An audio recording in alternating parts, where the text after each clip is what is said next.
Hey there, Bigger Pockets. It's Matt. I'm coming back at you today to talk about the best private loan source. Now, everybody wants to borrow money for real estate, and if you're not borrowing money from private money for real estate yet, you will at some point, unless you want to do the slow and steady method. But if you want to really grow your business, you got to start seeking private loans for your business. Also private equity too. But today we're going to talk about the best source that I know of and that I think is out there for real estate loans. So let's talk about what that is. So here it is. The cat's out of the bag.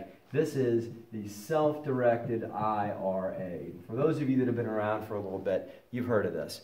This is a phenomenal vehicle. We're going to talk about why, but it's a great vehicle for lending into your real estate projects. Now, here's a few rules before we get into any further. This cannot be your IRA. If you want to do investing with your IRA, you can. You can take your IRA and you can loan people money with it, other people. You can buy your own real estate projects in your IRA and flip them or rentals or whatever inside your IRA, but it can't benefit you personally. So you can't be the property manager, you can't be construction manager, you can't have your IRA invest in your own fix and flips or blend it in with your money or whatever it is. It has to be on its own over here. So that's not what we're going to talk about today. What we're going to talk about today is you finding someone that has one of these things, how to set them up in a conversation to loan this money to you, what you need to have in place, and most importantly, why this is such an awesome vehicle for you and for your lender. Okay? Sarai? All right, let's hop in. So first of all, let's talk about how to find self-directed IRAs. So a self-directed IRA is a retirement account. So it's a fancy name. The self-directed kind of thing could go away, but really it's a IRA account. And what an IRA is, it's something that used to be a 401k. And a 401k is a retirement product for someone that has a reasonably good job, and the company gives them a retirement account 401k, right? So the way you find these is the great self-directed IRAs is you look in your network and you look for someone who has a reasonably good job but has changed jobs in the last, say, 5 to 10 years. Or that they used to have a great job with a great company and maybe they've moved to other great companies or whatever it is. Once they've moved on from that great company they used to work for, that retirement program they have, this 401k thing, can be converted to a self-directed IRA, okay? So it's even better to find someone that worked for a really good company that did things like company match, where for every dollar they put into their retirement account, the company puts $1 into, because that helps the IRA, their 401k, grow really fast. And then once they leave, that 401k can then get rolled to an IRA custodian that makes it a self-directed IRA. Self-directed IRAs are retirement accounts, former 401ks, that are now retirement accounts that are pretty much freewheel. They can be invested in anything. The people that have self-directed IRAs can invest in gold, they can invest in businesses, they can invest in stocks as well, they can invest in mutual funds too, and they can also invest in real estate because it's self-directed. It's directed, controlled, if you will, by the person who owns the account, you or your friend or whoever it is you approach. So the first thing you do to get a hold of these people is to make a list of people who used to have a good job. Hopefully they're not unemployed now. I'm sure they're working for some other great company, but in the past they had a great job and have moved on to other jobs. Okay? And they invested in their 401k at that job, and now that can be converted into a IRA. Okay? There are IRA custodians. You can look on Bigger Pockets for recommended custodians to take these people to say, hey, here's a company, you should roll your IRA to these people, and they can set things up and so that you can take that IRA through the custodian and invest in real estate or lend you money through your projects, right? A few restrictions. This IRA list cannot consist of your parents or your children. So, no, it cannot be on the list. One reason or another, you want to know why? Talk to your accountant, talk to the IRS. Some reason or another, they can't be on your IRA list that you make. But make the list of all the other people that you know, and I bet there's quite a few of them. Then what you want to do is to take that list of people and sit them down and say, hey, Joe, as you know, I am a rising real estate investor. Let me tell you about the great way that these IRAs can grow exponentially through real estate. Okay? Sounds intriguing. And if they really are, I know I prefer the stock market, ask them this. Joe, what's the stock market going to do tomorrow? You know, I don't know. I'm not sure. But I'll tell you what is going to happen. The loan that you're going to take from your self-directed IRA will get paid. And if it doesn't get paid, you're going to have collateral. You're going to have a mortgage. You're going to be protected on your investment. Let me ask you this. If Microsoft goes down to zero, do you get a mortgage on the CEO's house? No, you don't. Is there any collateral at all on the stock market? No. It's, you know, kind of take it to Vegas, right? Just my 2 cents. When we put an asterisk in there, that's just my opinion of Wall Street and the stock market. But hey, that's me. The IRA vehicle can provide much more security through collateral in real estate. Now, here's why it's awesome. The number one reason why it's awesome is you can invest an IRA into capital gain activity, such as a loan on capital gain activity. What is that, right? So that's like a loan on real estate. That's investing directly in a flip, or anything that's typically is a capital gain. You'd have to pay pretty heavy capital gains tax on.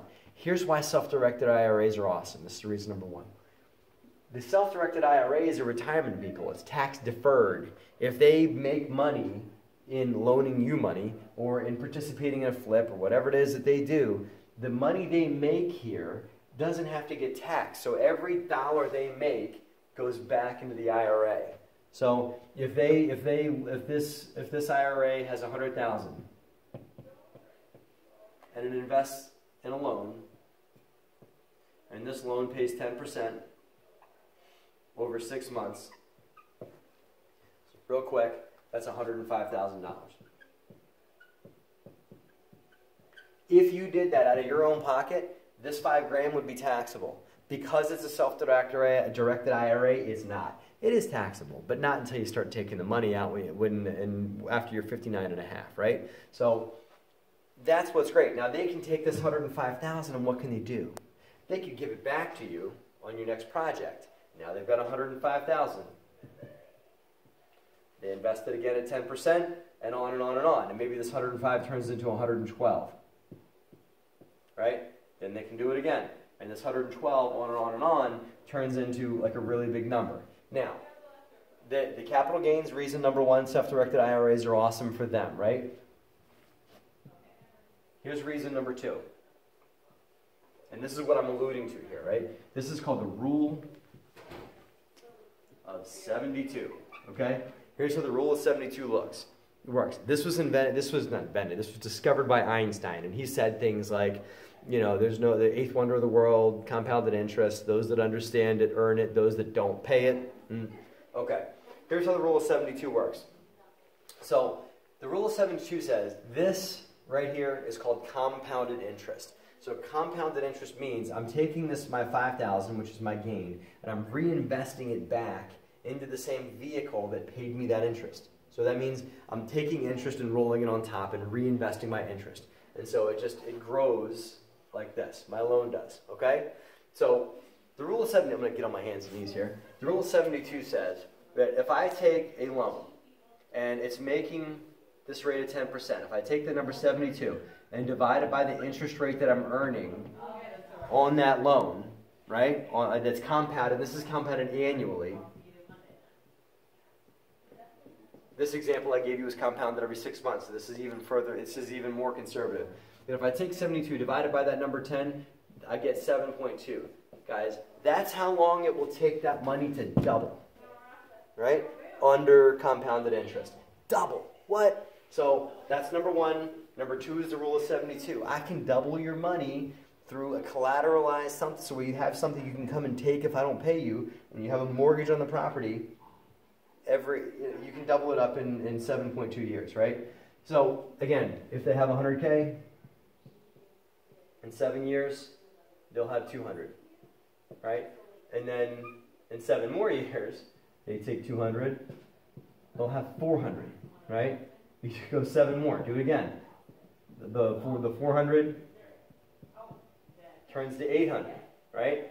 and on, and before you know it, you're into the millions. You're at 1.6, you're at 3.2, all from $100,000. It grows like that. Exponential growth, right? Amazing. So that's the reason why self-directed IRAs are awesome for your lender, okay? Here's why self-directed IRAs are great for you, okay? If you guys get into a self-directed IRA, get into a loan with someone who is, like, what are other sources of loans that your lender may have? Well, let's say they have a line of credit on their home. Let's say they have straight cash. But they may want a monthly payment from you on the money, especially if they're borrowing money from someone else, like borrowing the money from like a line of credit or something like that. They're going to want monthly payments. Okay? That's fine. You should always be in a position where you're able to do that, but it does take out of the cash flow of your property. It does take out of the capital you need to renovate the house or to do the BRRRR strategy on a property or whatever it is you're going to do on that deal, whatever your business plan is for that deal. That monthly payment does come out of your cash flow. Wouldn't it be awesome if you didn't have to pay it? Well, guess who doesn't really need the money, and it's kind of even a hassle for you to give them a check once a month? This guy. It doesn't matter as much to them. And so you could easily, I think, as a negotiator, set it up where there's no monthly payment. Okay? And the interest gets paid when the project is sold. And it shouldn't matter to them because they still have their collateral one way or the other. They still have their mortgage on the property. It doesn't matter if they get paid monthly or when the deal's finished. That's by far and away the largest benefit you guys have. Okay? Now, we talked about the IRA custodians you guys have to have. We talked about the rule of 72. We talked about the awesomeness of capital gains. Real quick to wrap it up.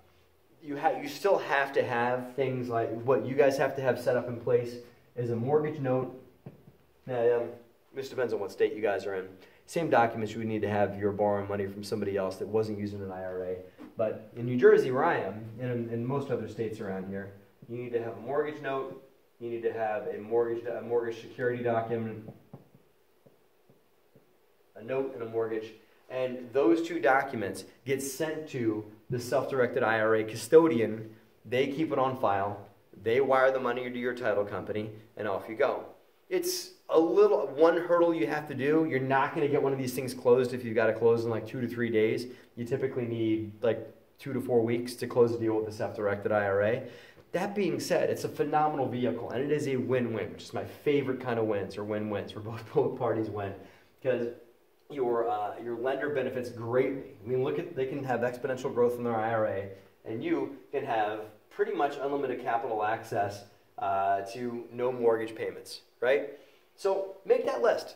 After you get done watching this video, write down the people that had a 401k paying job, just not your parents or your kids, and give them a holler. Show them this video. Tell them all about Bigger Pockets as well, because it's a great place to learn about these types of things. So if you guys enjoyed this video, you know what to do. Leave a comment down below. We'll get some chatter going. We'll talk IRAs. We'll talk about all this stuff. As always, I appreciate you guys watching, and have a great profitable week.